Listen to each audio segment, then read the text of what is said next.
Eminentes pares, dou por aberta, indago os eminentes colegas se dispensam a leitura da ata, se dispensam, se consideram aprovada. E vou só dizer os que serão, para esperar o procurador, o que serão adiados, né? Da pauta geral, por ausência justificada do desembargador relator. O 6 da pauta, também por ausência do mesmo relator. O 7 da pauta, também por ausência do desembargador relator. Do PJE, em razão do pedido de vista que o desembargador Orlando fez, também fica adiado. O 2 da relatoria do desembargador Alberto Ferreira de Souza, ausência justificada. O 3 também, da mesma relatoria. O 4 também, todos esses aqui do PJE. O 5 também, do Orlando também, esse é da relatoria do desembargador Orlando. O 9 também da relatoria do desembargador Orlando. Aliás, do revisor, por ausência do revisor. O 12,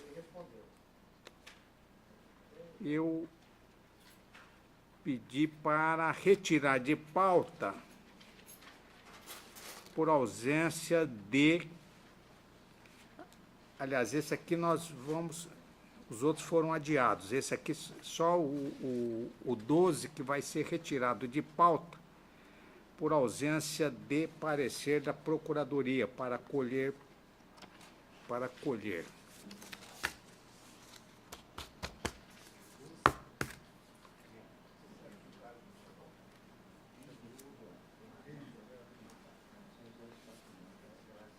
Não tem nenhum pedido de preferência com sustentação oral, né?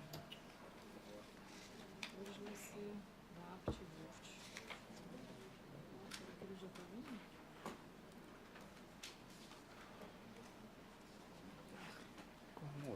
Com ou sem. Vamos lá. Então. Já foram. Não, foram. Já só falei os adiados, só. A ausência do desembargador Alberto, que é relator, e do desembargador Orlando, que é revisor ou relator. Na pauta, o 2 da pauta agora, né? Um conflito de jurisdição, Várzea Grande, da relatoria do eminente desembargador Luiz Ferreira da Silva. O parecer é para ser declarado competente a 2ª Vara Criminal da comarca de Várzea Grande. Com a palavra, Sua Excelência. E eu estou em sintonia com o parecer, julgando procedendo, dando com Várzea Grande como competente. Como competente, né? Retificado o parecer, né? Mantido o parecer. De acordo com o parecer. Então, você está julgando procedente, né? De acordo com o parecer. Todos de acordo, né? Embargador Pedro Sakamoto, relata o 3, também conflito de jurisdição.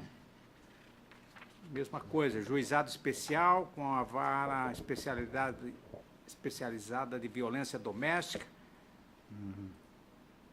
e juízo da 4ª Vara Criminal da comarca de Várzea Grande. Parecer para declarar competente o juízo da 4ª Vara.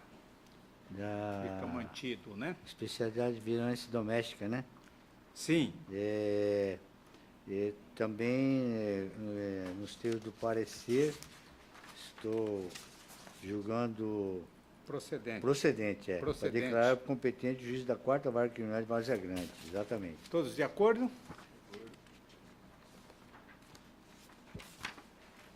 Embargador Juvenal, o 4, também conflito capital entre o juízo da 11ª Vara Especializada da Justiça Militar e o juízo da 7ª Vara Criminal da Comarca da Capital.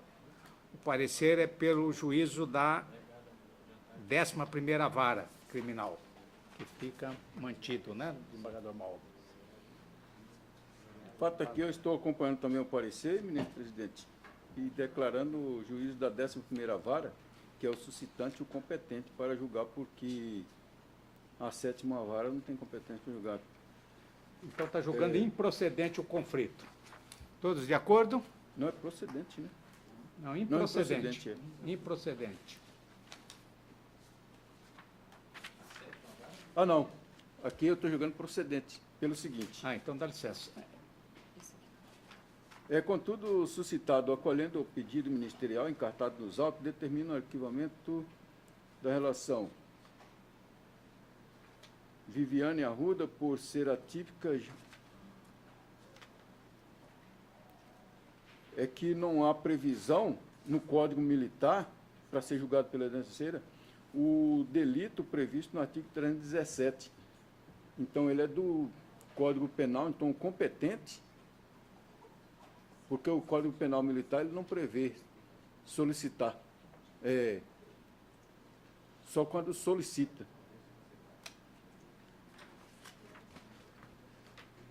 O inquérito foi distribuído para a 7ª Vara Criminal contra o crime organizado e contra a administração pública, tendo a Promotoria de Defesa sustentou a incompetência do referido juízo, requerendo a remessa do feito ao juiz especializado militar, a fim de ver processada pelo crime de corrupção passiva, ao que foi acolhido pelo suscitado.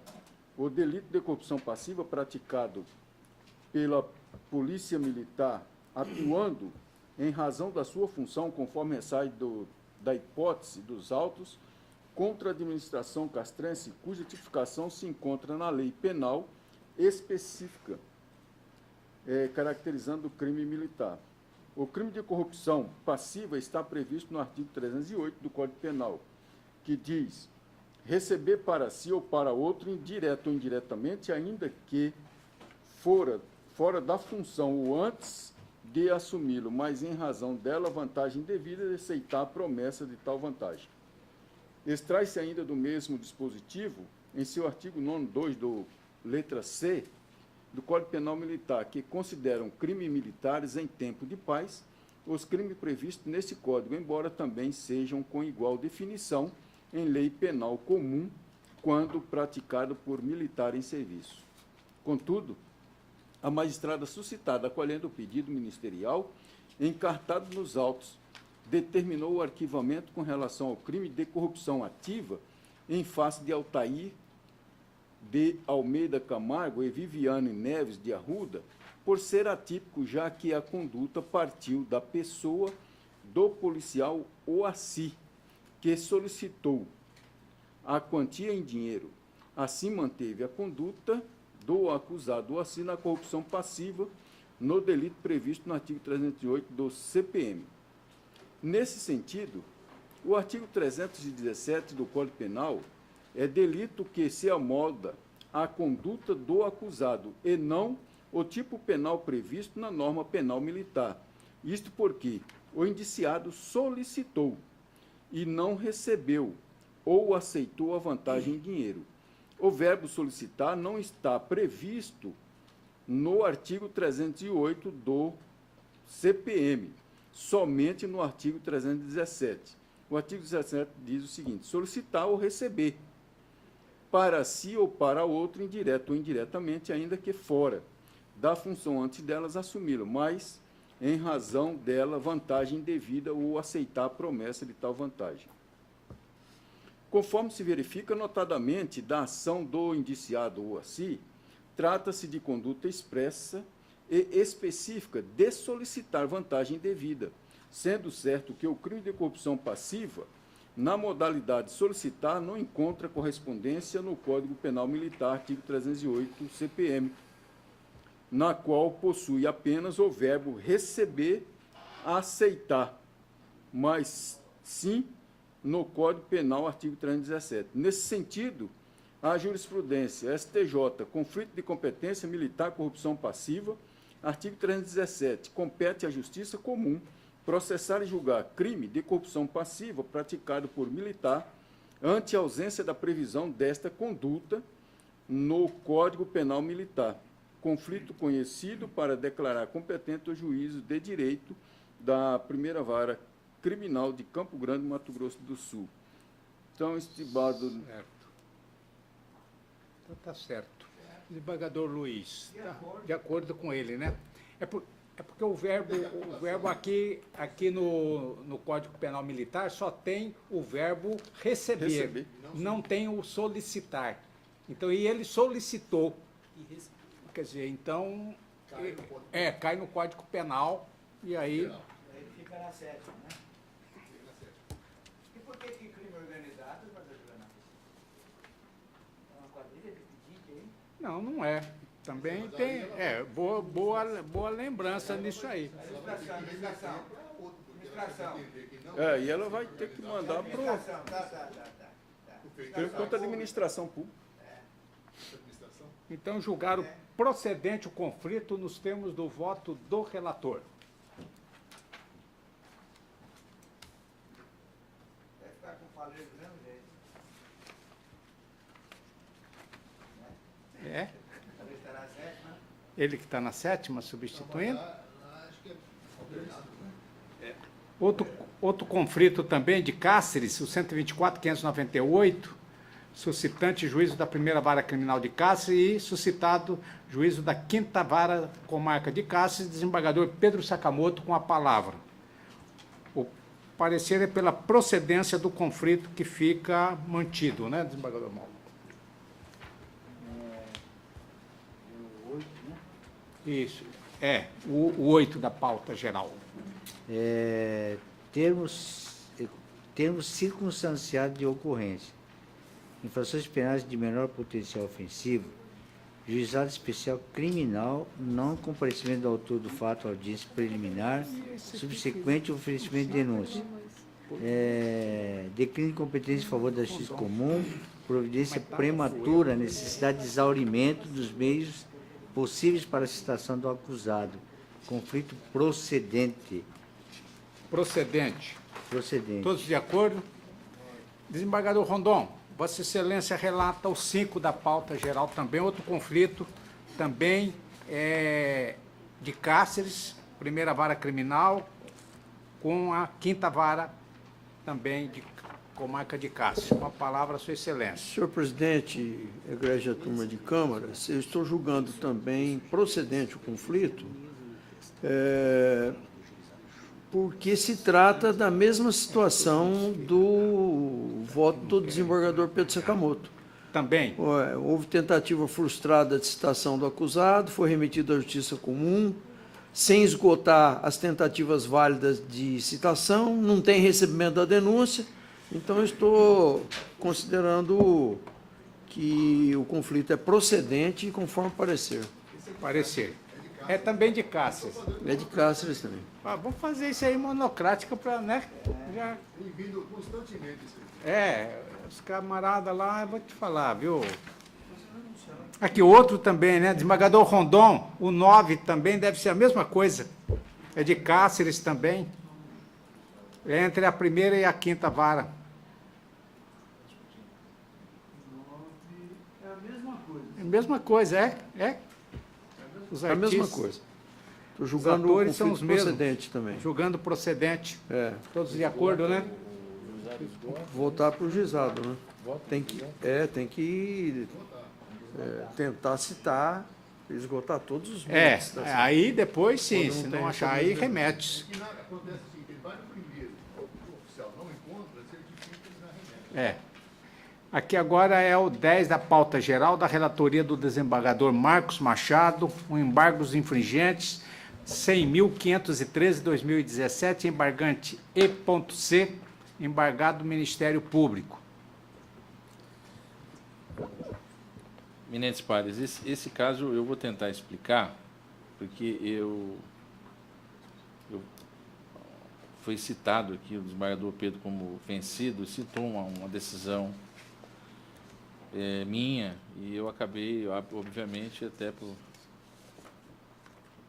convicção já anterior, cuidando Sacanagem, né? para verificar se era o caso de manter a mesma posição. Trata-se de uma condenação por estupro. A acusação era de 3 estupros. Na verdade, prevaleceu apenas uma condenação de enteados, né? Então, o recurso foi provido na segunda Câmara parcialmente. Ele pede a prevalência do voto do desembargador Pedro na condição de revisor, que também proveu parcialmente. Nesse ponto, a Câmara não divergiu. Ocorre que o desembargador Pedro entendeu que o ato foi tentado. Realmente não houve introdução, né? Não houve...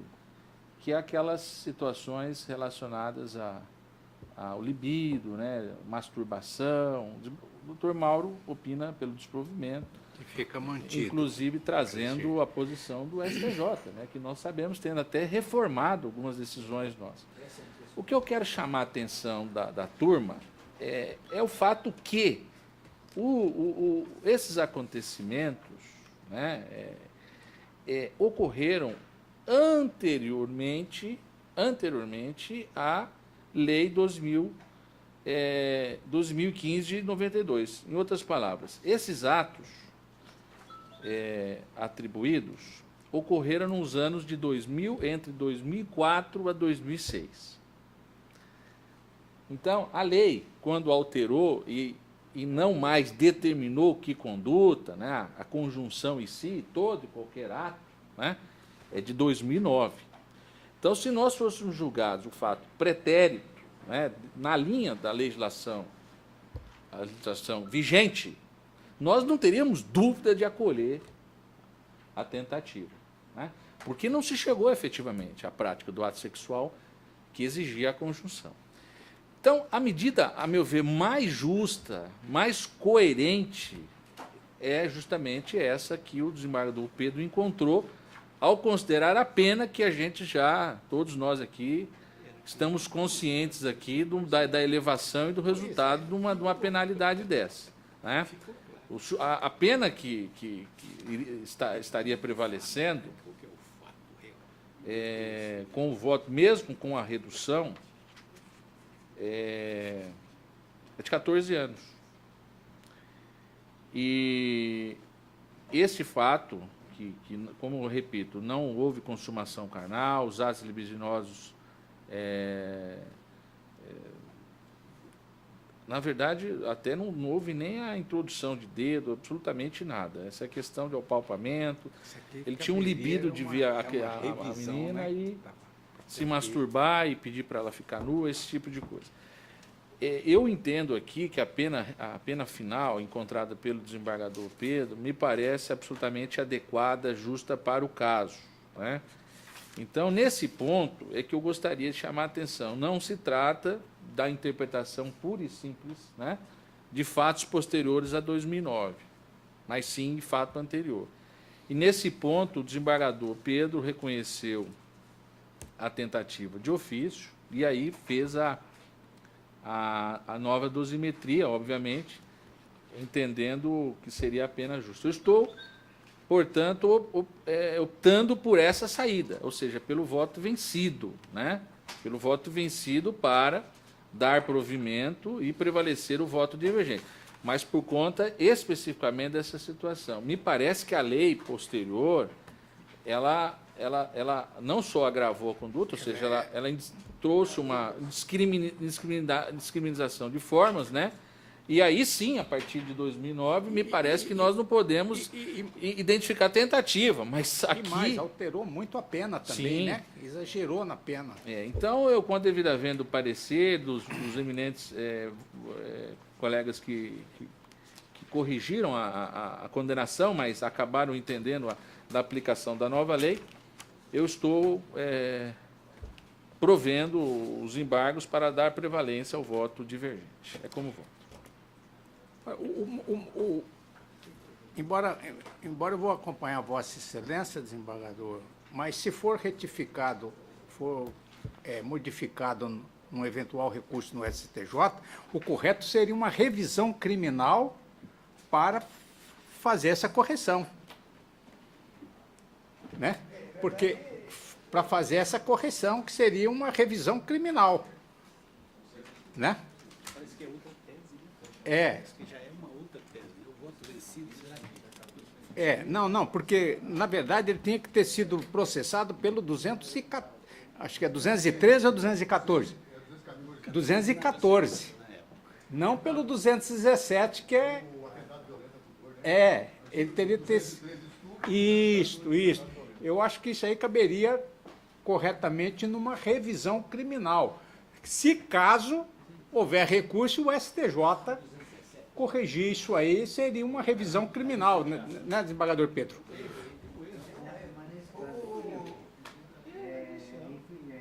Inclusive, ele pede uma posição de ofício, de habeas corpus. Tá. Mas o resultado acaba sendo... o que ele pede aqui, não o que você opina, né? Ele pede a posição de ofício de habeas corpus para reconhecer a nulidade da decisão em relação justamente à tipificação. Mas esse fato foi trazido em preliminar e a Câmara rejeitou a unanimidade. Então, eu não vou trazer mais essa questão. Porque já é autoridade coatora para poder... Não, aí é o seguinte, eu estou trazendo aquela discussão da terceira hipótese. Olha, a Câmara já decidiu isso, unânime. Então ele já afastou. Então, qual é a decisão que me pareceu? Aí é uma revisão criminal para você consertar isso aí. Mas eu acho que a preliminar, quando devida vênia, a preliminar lá atrás, tinha que ser acolhida. Tinha procedência, né? Tinha procedência. Realmente. Mas eu não Realmente. estou afastando porque a matéria já foi. Desembargador Pedro está de acordo, né? Que é o seu voto. Desembargador Rondon. É o desembargador Pedro Sakamoto. E é o voto dele, ele está de acordo. Eu sou o relator. O Pedro é o revisor agora. É o revisor agora. Está mantendo. Tá. Desembargador Rondon, como Vossa Excelência vota? Senhor presidente e egrégia turma de câmaras, eu tenho um posicionamento afinado com a interpretação de que a nova lei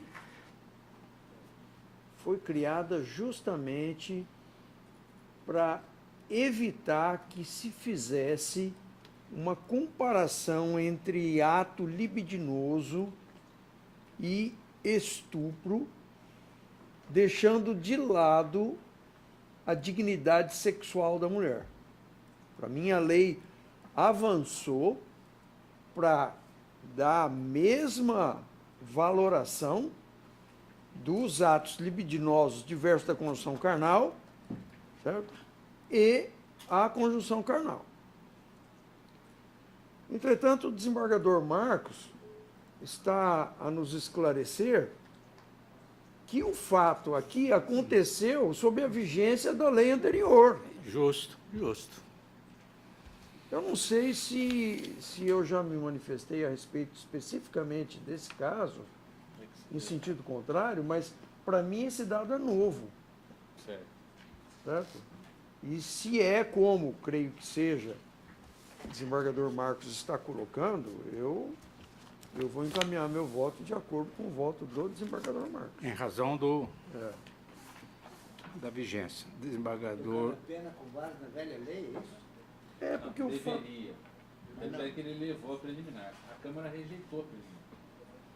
Mas não por unanimidade. Por unanimidade.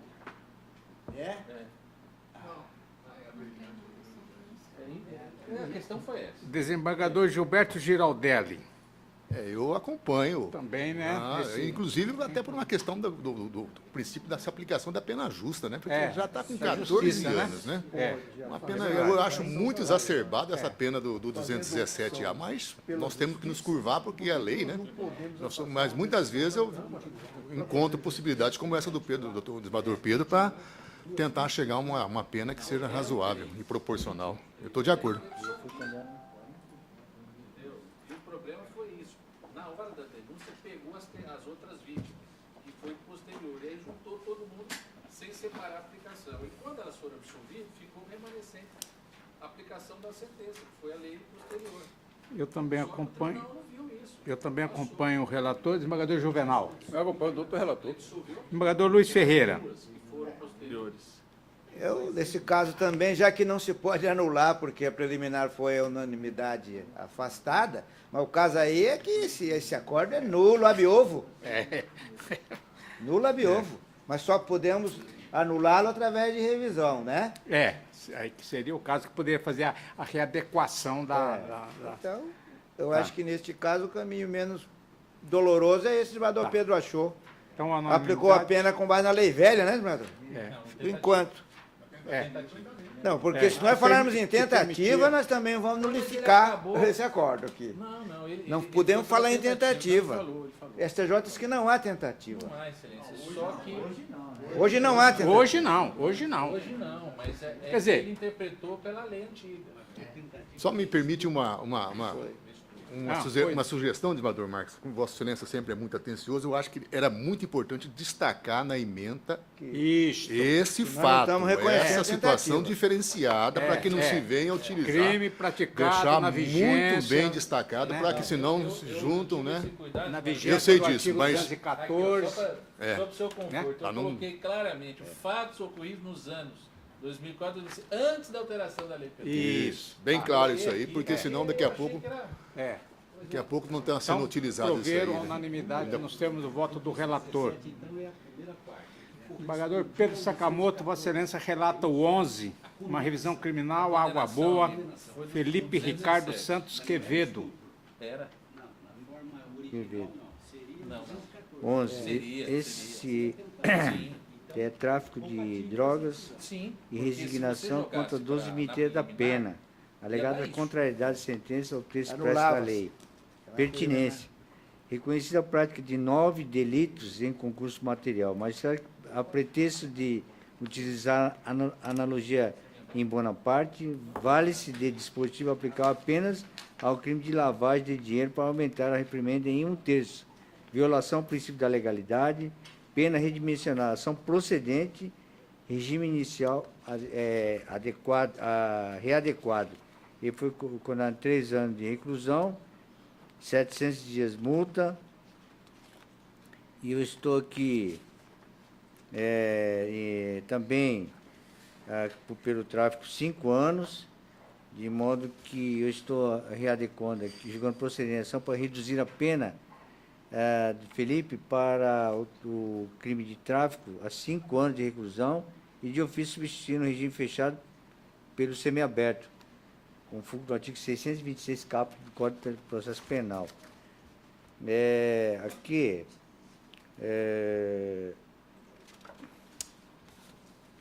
não li aqui ele foi condenado a reprimenda no total de 9 anos e 8 meses, e 1.200 dias multa.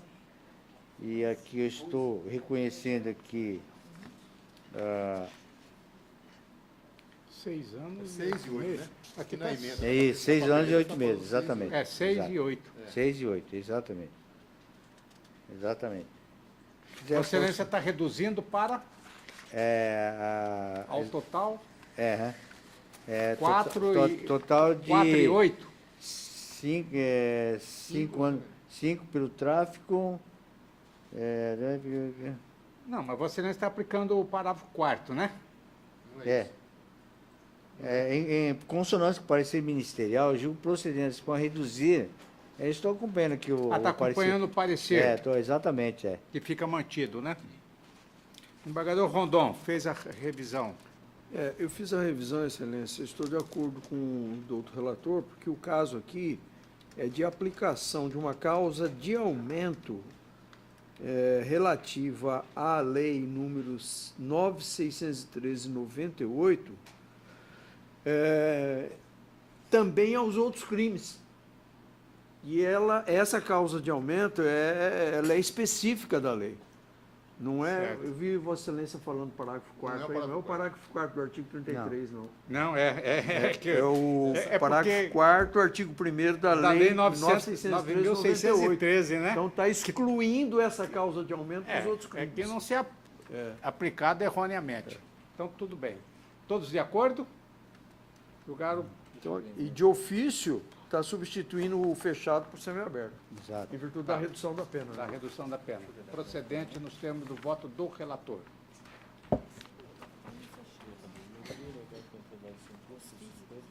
Tá. Um da pauta complementar, outro conflito de jurisdição, comarca de Cáceres, Ministério Público, suscitante e Juizado Especial Criminal da comarca de Cáceres. Embargador Pedro Sakamoto, relator. O momento foi de Esse é da complementar, né? Isso, é um da complementar. Isso. É o 95.813. Aquele mesmo caso também do anterior, termos circunstanciais de ocorrência de infração penal de menor potencial ofensivo, juizado especial criminal, não comparecimento do autor do fato à audiência, subsequente oferecimento de denúncia, declínio de competência em favor da justiça comum, providência prematura também, que nem esgotou os meios possíveis para a citação do acusado. Portanto, estou julgando procedente o conflito para declarar competente juizado especial criminal da comarca de Cáceres, em consonância com o parecer ministerial. Todos de acordo?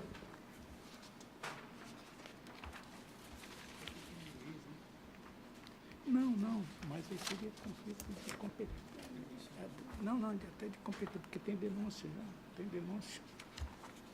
É o 2 da pauta complementar, desembargador Luiz Ferreira, outro conflito também, da capital, suscitante segunda vara especializada de violência doméstica e o juízo da segunda vara especializada de violência doméstica e familiar também contra a mulher. Com a palavra, Sua Excelência. É o 2 da pauta complementar, Excelência. É o conflito 118, 196.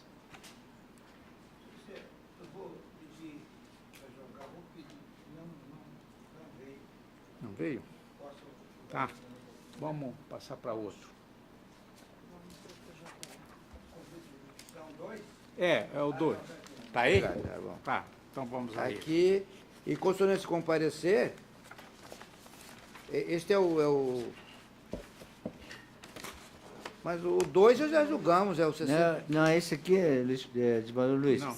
É o 118. É o 118, 196, 2017, da pauta complementar. Comarca da capital.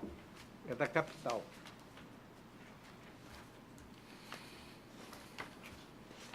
Não veio, eu vou pedir.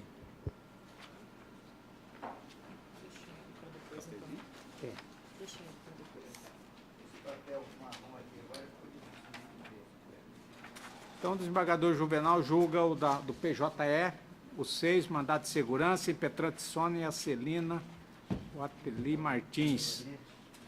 Impetrado, juiz de direito, segunda vara criminal da comarca de Várzea Grande.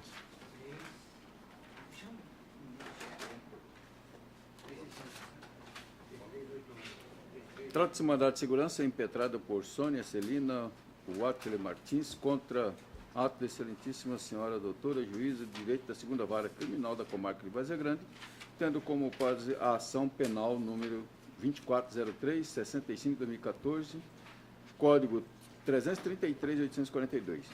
Afirma que, mediante ação declaratória de união estável, número 555/2004, em face ao de cujos foi reconhecida a referida união, passando a impetrante a receber a pensão por morte.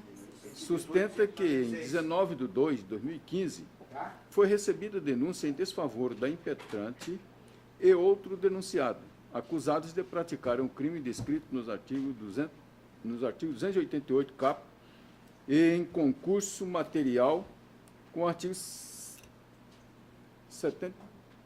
171 e parágrafo 3º, na forma do artigo 71 todo do Código Penal.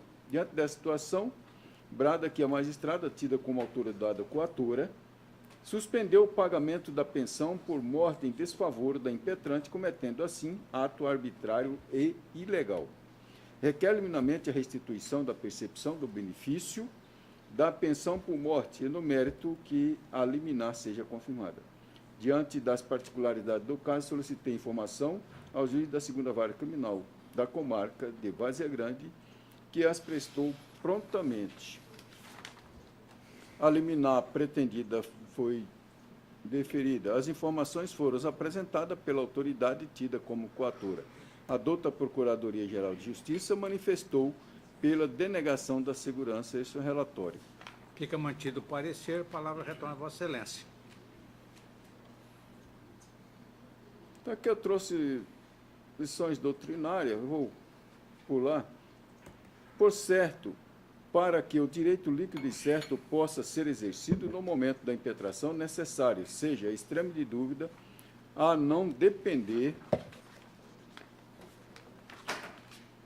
de outros meios de prova, pois, de outro modo, teria impetrante de se valer da via procedimental diversa para coligir provas no decorrer do processo, mesmo porque o mandado de segurança não contempla dilação probatória.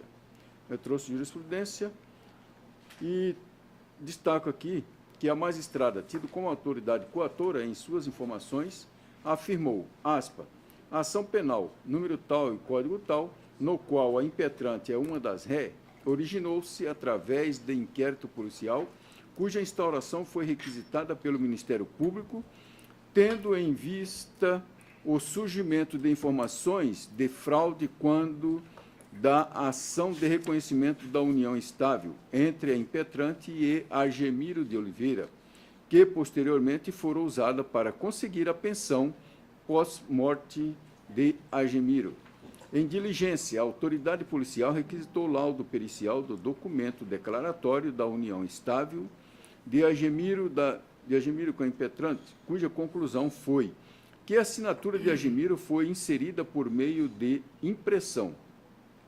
O Ministério Público ofereceu denúncia em desfavor da impetrante e dos outros réus em 19/2/2015, ditando-a em 12/11/2015, onde passou a constar os réus como incurso no artigo 288, capto, em concurso material, com os artigos 299, capto 171, parágrafo capto e parágrafo 3º, por 97 vezes, na forma do artigo 71 todo do Código Penal.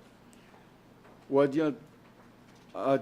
aditamento foi recebido em 13 de 6 de 2016, quando do oferecimento da denúncia, o Ministério Público requereu que fosse determinada pelo juízo que se interrompesse o pagamento da pensão pós-morte.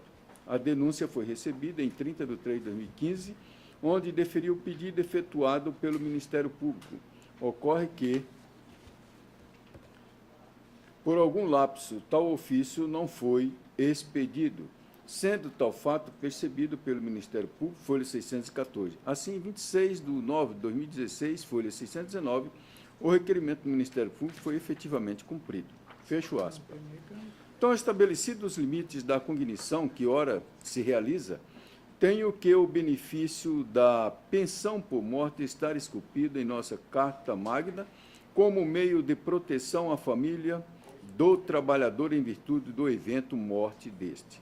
O benefício da pensão por morte está disciplinado no artigo 74 e 79 da Lei 8.213/91 e 105 a 115, Regulamento da Previdência Social, Decreto número 3.048/99. A pensão por morte é um benefício tipicamente familiar, voltado para o sustento daquele que depende do segurado. Essa contingência social, nascida a partir do evento morte prevista pela Lei 8.213/91, deve ser mantida como benefício em qualquer reforma previdenciária que se pretenda implementar.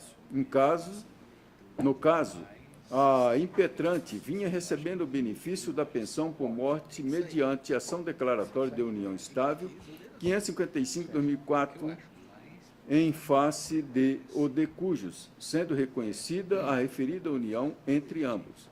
Nos autos, consta a informação de que a impetrante foi denunciada e a referida denúncia recebida. Todavia, não há sentença condenatória, tampouco trânsito em julgado desta que justifique a suspensão ou extinção do benefício pela perda da qualidade de beneficiária. A Constituição Federal, em seu artigo 5º, inciso 54, estabelece, aspa, ninguém será privado da liberdade ou de seus bens sem o devido processo legal, fecho aspa.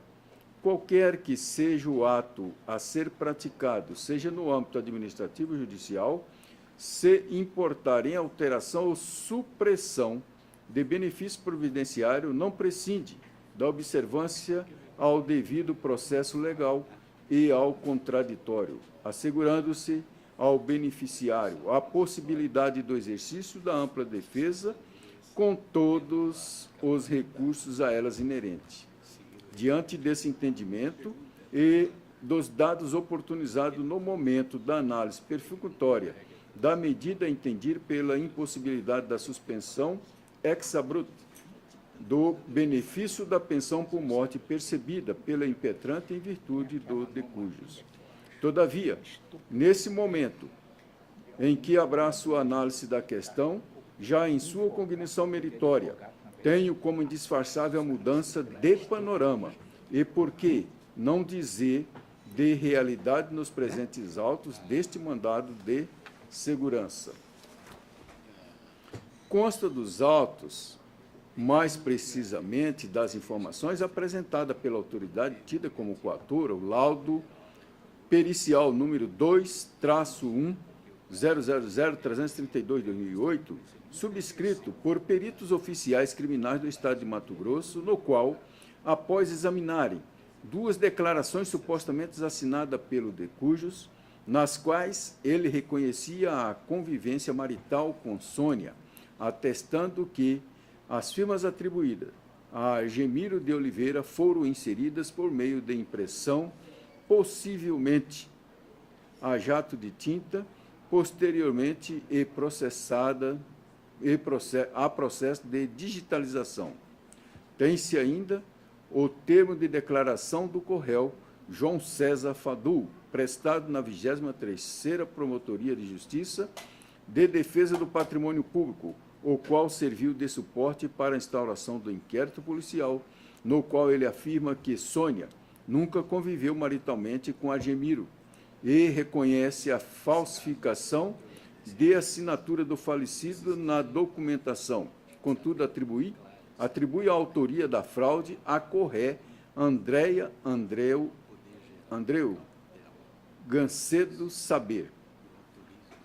Na portaria que dá início ao inquérito, consta também que um dos documentos teria sido falsificado, o sinal público do cartório de segundo ofício de Vaza Grande, bem como que a Corré Andreu Gancedo Saber acusa o Corréu João César Fadu de ser o mentor da ação criminosa e que ele, aliás, seria contumaz na prática deletiva. Existindo fortes indícios de fraude para obtenção do benefício previdenciário, mostra-se legal a suspensão do seu pagamento a fim de fazer cessar a atividade delitiva, uma vez que o crime de estelionato praticado contra a Previdência configura crime permanente, restando caracterizado a cada nova prestação recebida irregularmente. Verifica-se a existência de contundentes indícios de fraude na obtenção de benefício previdenciário. Não há que falar em ilegalidade em caso de sua suspensão cautelar pelo juízo na ação penal relativa ao crime de estelionato supostamente praticado contra a Previdência Social, assegurando inclusive os efeitos secundários da eventual condenação, artigo 91 do Código Penal, evitando a frustração da reparação do dano e a perda do produto do crime, acaso venha a ser confirmado os indícios de autoria e existência descrita na denúncia. No exercício do poder de cautela, cabe ao magistrado adotar medidas necessárias à concessão da atividade, à cessação, aliás, da atividade deletiva, atendendo ao interesse público. Ademais, a adoção dessa medida busca garantir a supremacia do interesse público, resguardando o erário, notadamente no sentido de impedir frustração do ressarcimento do dano e a perda do produto do crime em caso de eventual condenação, artigo 91 do Código Penal. Ressalto que os tribunais pátrios têm decidido que deve o magistrado, nesses casos, usar do poder geral de cautela que lhe é conferido na esfera do direito processual civil, aqui aplicada analogicamente com fulcro no artigo 3º do Código Penal. Desta feita, por todo exposto, denego a segurança requerida, suspendendo a pensão por morte em favor da impetrante, concedida liminarmente, sem custos e honorário. É como voto. Todos de acordo? A unanimidade denegaram a ordem nos termos do voto do relator. Senhor? Senhor? Chegou mesmo. Ah, chegou, né? Vamos lá, desembargador Luiz. Então, Vossa Excelência pode relatar o 2 da pauta complementar, um conflito de jurisdição, capital 118 196. Com a palavra. Isso aqui em sintonia com o parecer, estou julgando improcedente o conflito, declarando a magistrada Ana Graziella, juíza 2 da 2ª vara, competente para processar o feito número tal aqui. Tá. Todos de acordo? Unanimidade. É improcedente, né, desembargador? Procedente, senhor Procedente. Vossa Excelência ainda continua com o 7, também um mandado de segurança, impetrante Ian Diego Souza Timóteo de Almeida, impetrado, juiz de direito da Vara Única da Comarca de Novo São Joaquim. Isso aqui é briga de honorários de advogado. O juiz arbitrou os honorários aqui, o advogado fazia jus, abaixo da tabela da OAB. E eu estou em dissonância do parecer, concedendo a ordem para que ele pague o valor fixado pela ordem, pela resolução 96/2007 da Ordem dos Advogados do Brasil. 6 URRs. Entenderam? O juiz arbitrou os honorários abaixo da tabela. E eu estou, então, trazendo para a tabela verdadeira, porque já é uma mexaria, né? Entendeu? Embargador Marcos Machado. Embargador Pedro Sakamoto. Todos de acordo?